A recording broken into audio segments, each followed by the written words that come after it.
Usap-usapan ngayon sa social media ang pag-alis ng dating child star ng Star Magic at ngayon ay isa sa mga respetadong aktres sa Pilipinas na walang iba kundi ang Asia superstar na si Cathryn Bernardo.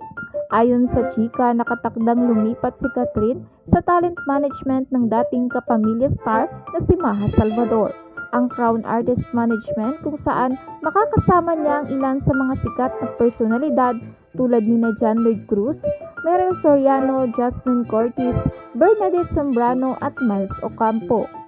Sa loob ng 2 dekada naging artista na si Cathryn ng Star Magic at marami na siyang nagawang matagumpay na proyekto, kabilang na ang teleseryeng Mara Clara, Pangako Sa'yo, Lalo na Sangre at marami pang iba. Mabigat na balita para sa Star Magic ang balibalitang pag-alis ni Cathryn. Bagamat wala pang kumpirmasyon ang Star Magic sa balitang pag-alis ng actress. Lumutang naman ang mga tanong, ano kaya ang mangyayari sa kanyang career?